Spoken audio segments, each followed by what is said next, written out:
แซ่บๆกันครับ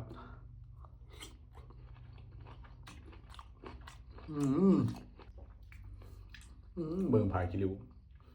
แผ่นใหญ่ๆไปขอร้านมันจัดไหนเลยนี่ครับ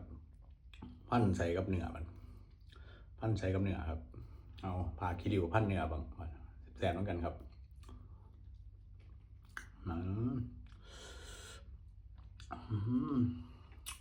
เดี๋ยวติ่งๆเลยแบบแซ่บๆกันครับ